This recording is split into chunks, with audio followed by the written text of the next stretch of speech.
Hello everyone, welcome to Program Your Life. So when it comes to your mind, it's such a powerful tool. It can bring you happiness or it can bring you depression. It can bring you wealth or it can make you lose it. Controlling your mind is everything. Allowing your mind to free flow and create amazing things is one of the best gifts ever. But when we try to move the mind, manipulate it, when we try to tell the subconscious mind what to do, it shuts off or it doesn't work the way we want. So sometimes controlling the mind is really about letting the mind accentuate to what it does best. And that is allowing things to free flow, allowing thoughts to free flow. And by doing this, not only do we start to manifest amazing things, but we start to get more in tune with our environment. People wake up in the morning, they begin to think about their problems. Those problems are circuits of memories in the brain. Each one of those memories are connected to people and things at certain times and places. And if the brain is a record of the past, the moment they start their day, they're already thinking in the past. Each one of those memories has an emotion. Emotions are the end product of past experiences. So the moment they recall those memories of their problems, they all of a sudden feel unhappy, they feel sad, they feel pain. Now, how you think and how you feel creates your state of being. So the person's entire state of being when they start their day is in the past. So what does that mean? The familiar past will sooner or later be a predictable future.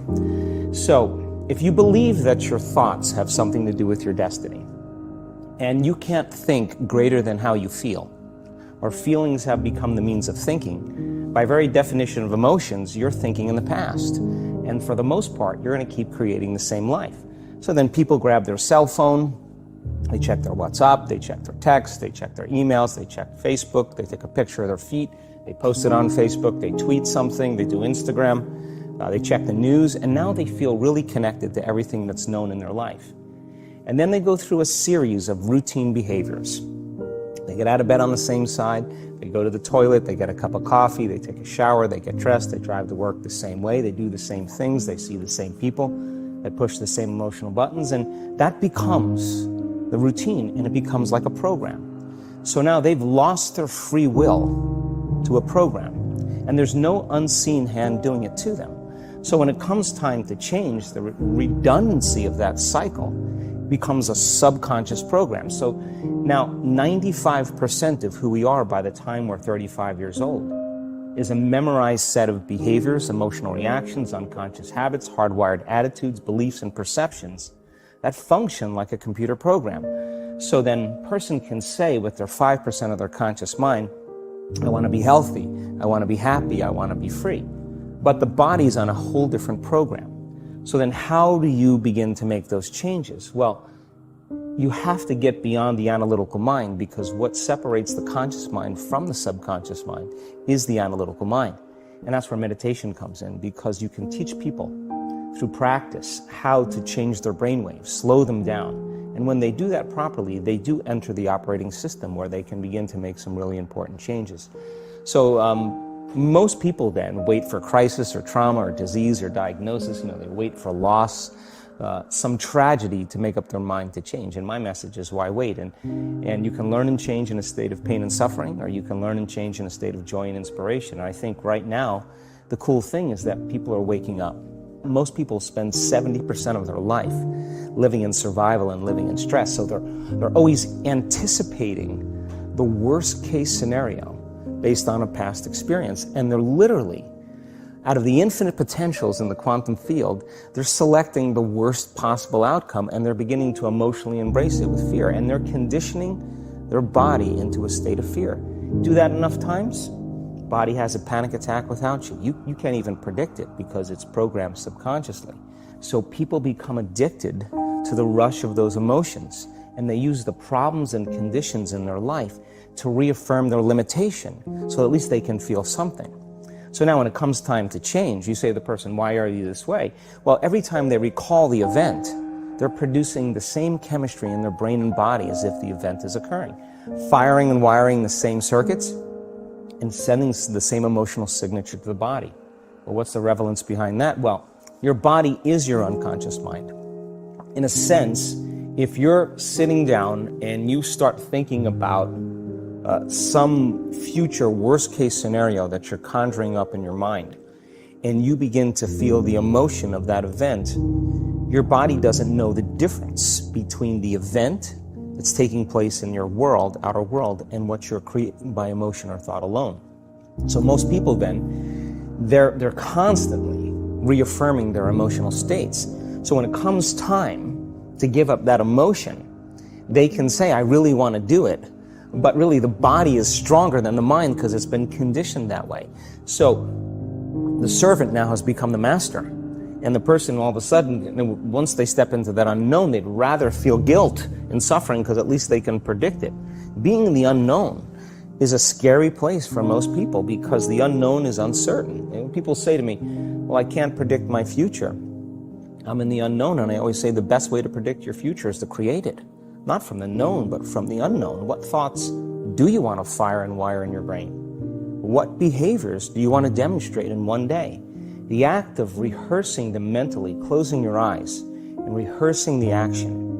Rehearsing the reaction of what you want? Or the action? The action of what you want. By closing your eyes and mentally rehearsing some action. If you're truly present, the brain does not know the difference between what you're imaging and what you're experiencing in 3D world.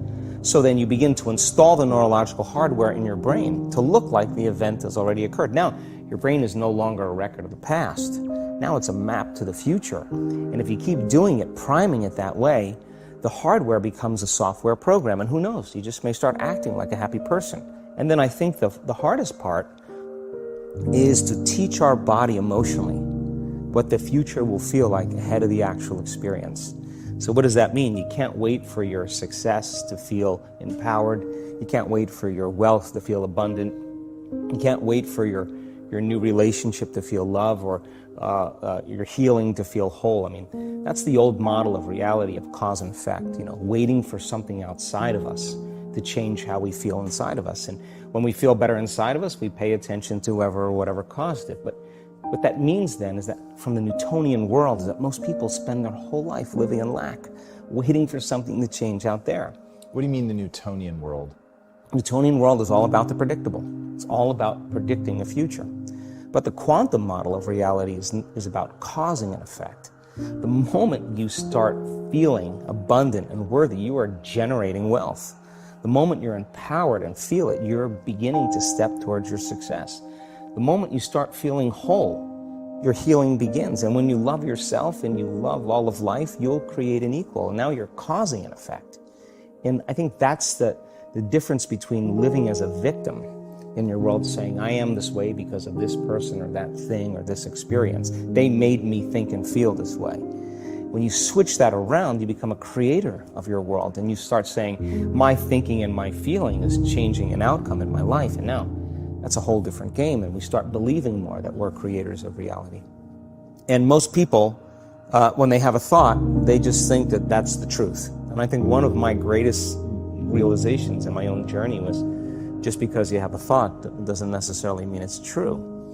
So if you think 60 to 70,000 thoughts in one day, and we do, and 90% of those thoughts are the same thoughts as the day before, and you believe that your thoughts have something to do with your destiny, your life's not going to change very much because the same thought leads to the same choice leads to the same behavior creates the same experience, and the same experience produces the same emotion. And so then the act of becoming conscious of this process to begin to become more aware of how you think, how you act, and how you feel, it's called metacognition. And so then why is that important? Because the more conscious you become of those unconscious states of mind and body, the less likely you're going to go unconscious during the day. And that thought is not going to slip by your awareness unchecked because it means to know thyself. The word meditation means to become familiar with. So as you become familiar with the thoughts, the behaviors, and the emotions of the old self, you're retiring that old self. As you fire and wire new thoughts and condition the body into a new emotional state, if you do that enough times, it'll begin to become familiar to you. So it's so important, just like a garden. If you're planting a garden, you got to get rid of the weeds. You got to take the plants from the past year and you got to pull them out. The rocks that sift to the top that are Like our emotional blocks, they have to be removed. The soil has to be tenderized and broken down. We have to make room to plant a new garden. So primarily, we learn the most about ourselves and others when we're uncomfortable. Because the moment you move into that uncomfortable state, normally a program jumps in. When that program jumps in, it's because the person doesn't want to be in the present moment and engage it consciously. If you're not being defined by a vision of the future, then you're left with the old memories of the past and you will be predictable in your life. Hello and welcome back, everyone. So really allow your mind to be free. Set that intention that you have, allow yourself to fully feel that emotion and let it go. Don't try and control it. Don't try and do different things to make things happen for you. Allow your mind to do what it does best. And if you wake up in the morning and you're not being defined by a vision in the future, as you see the same people and you go to the same places and you do the exact same thing at the exact same time, it's no longer that your personality is creating your personal reality. Now your personal reality is affecting or creating your personality. Your environment is really controlling how you think and feel unconsciously. Because every person, everything, every place, every experience has a neurological network in your brain. Every experience that you have with every person produces an emotion. So some people will use their boss to reaffirm their addiction to judgment. They'll use their enemy to reaffirm their addiction to hatred. They'll use their friends to reaffirm their addiction to suffering. So now they need the outer world to feel something. So to change then is to be greater than your environment, to be greater than the conditions in your world. And the environment is that seductive. So then why is meditation the tool? Well, let's sit down, let's close our eyes. Let's disconnect from your outer environment. So if you're seeing less things, there's less stimulation going to your brain. If you're playing soft music or you have earplugs in, less sensory information coming to your brain, so you're disconnecting from your environment. If you can sit your body down and tell it to stay like an animal, stay right here. I'm going to feed you when we're done. You can get up and check your emails. You can do all your texts. But right now, you're going to sit there and obey me. So then, when you do that properly, and you're not eating anything or smelling anything or tasting anything, you're not up experiencing and feeling anything, you would have to agree with me that you're being defined by a thought, right? So when the body wants to go back to its emotional past, you become aware that your attention is on that emotion, and where you place your attention is where you place your energy. You're siphoning your energy out of the present moment into the past, and you become aware of that. And you settle your body back down in the present moment, because it's saying, well, it's 8 o'clock. You normally get upset because you're in traffic around this time. And here you are sitting, and we're used to feeling anger, and you're off schedule. Oh, it's 11 o'clock, and you usually check your emails and judge everybody. Well, the body's looking for that predictable chemical state.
every time you become aware that you're doing that and your body is craving those emotions and you settle it back down into the present moment, you're telling the body it's no longer the mind, that you're the mind. And now your will is getting greater than the program. And if you keep doing this over and over again, over and over again, over and over again, just like training a stallion or a dog, it's just going to say, I'm going to sit.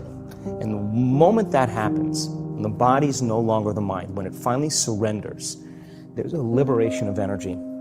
We go from particle to wave, from matter to energy, and we free ourselves from the chains of those emotions that keep us in the familiar past. And we've seen this thousands of times. In fact, we can actually predict it now on a brain scan. Hello everyone. So when it comes to getting abundance, it's quite simple. It doesn't have to be complicated. Look at what you already have now and be content with it. Be grateful in this moment. Hold that intention of whatever you want and then let it go out to the universe, then drop it. Don't worry about saying, I don't have this now. I don't have the 10 grand I want now. I don't have the car I want. I don't have the house I want. I don't have the income I want. You're telling the universe, I lack. I'm in desperation.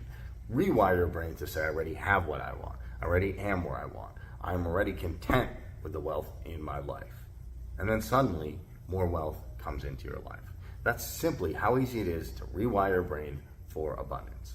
I hope you enjoyed this. If you did, make sure to smash that subscribe button, and I'll see you in the next video.